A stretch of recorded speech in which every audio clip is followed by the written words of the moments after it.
Une autre chose que je voulais vous parler aussi, c'est quelque chose qui était parlé dans Permaculture Skills de Ben Falk. C'est un coffret DVD en 4 DVD. Je vais faire la critique bientôt.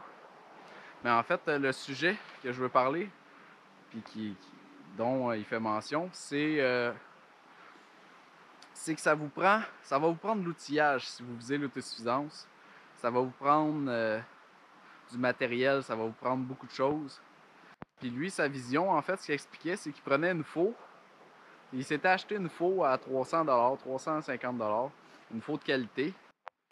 Puis vu que cette personne-là, en fait, qui donne le cours, avait pas beaucoup d'argent, ben sa philosophie, elle, c'était qu'avec cette faux-là, à 350 il allait la payer en faisant des travaux avec.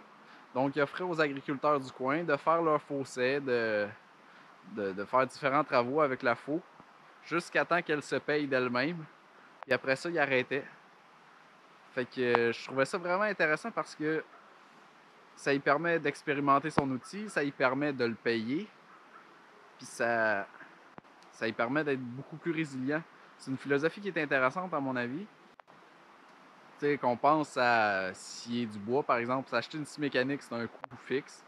C'est un coût environ de, on peut dire entre 300 et 500 suivant la qualité que vous désirez. Puis avec ça, vous allez pouvoir couper votre bois. Si vous avez d'autres bois, bien, vous allez pouvoir en faire un surplus pour le vendre, pour payer cette scie-là. Puis après ça, tout simplement arrêter. Donc, vous annulez, par exemple, si ça va vous coûter 500 bien, vous annulez votre 500 puis ça vous fait votre 500 pour l'investir pour un autre projet. Parce qu'on ne se le cachera pas que pour viser de l'autosuffisance ou de la résilience, peu importe, votre niveau que vous voulez, ça vous prend de la volonté, ça vous prend des capitaux, ça vous prend des connaissances. Ça, c'est 3 points qui sont, à mon avis, indissociables. Puis je vais vous faire une vidéo sur chaque point, sur chacun de ces aspects-là, ultérieurement. Fait que ça, par exemple, moi, je trouve ça vraiment intéressant pour des gens qui ont, par exemple, moins de capitaux. Par exemple, nous, on a acheté une couveuse électrique. Puis avec une couveuse électrique, ben, je peux faire mes propres poules, en fait, tout simplement. Mes propres poussins, mes propres coques. Donc, je mets mes œufs avec mon coq, mon premier coq. Je mets tous mes œufs, je fais éclore ça. J'ai une nouvelle batch de poules. Ceux-là, pour pas qu'il y ait de consanguinité, je les fais féconder par mon autre coq, ainsi de suite.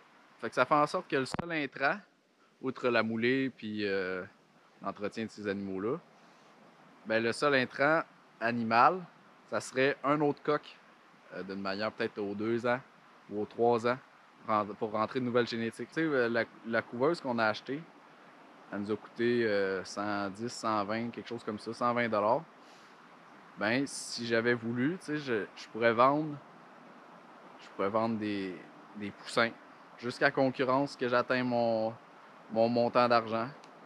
Puis c'est pas quelque chose qui est très chronophage, ça prend pas vraiment de temps. S'occuper d'une couveuse puis tout ça pour annuler mon coût initial. Fait que j'avais juste envie de vous partager ça. Je trouve que c'est une mentalité qui peut être intéressante, surtout pour ceux qui ont moins de capitaux. Ça permet de développer puis de faire rouler les projets. Fait que c'est pas mal ça qui fait le tour. Et je vais essayer de me sortir de ce trou de neige-là aussi.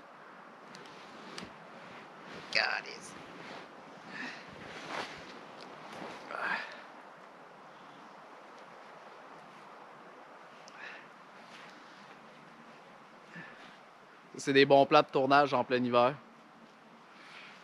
Un peu à l'arrache. Mais bon. Ça me tente pas non plus de vous faire des affaires scénarisées à côté.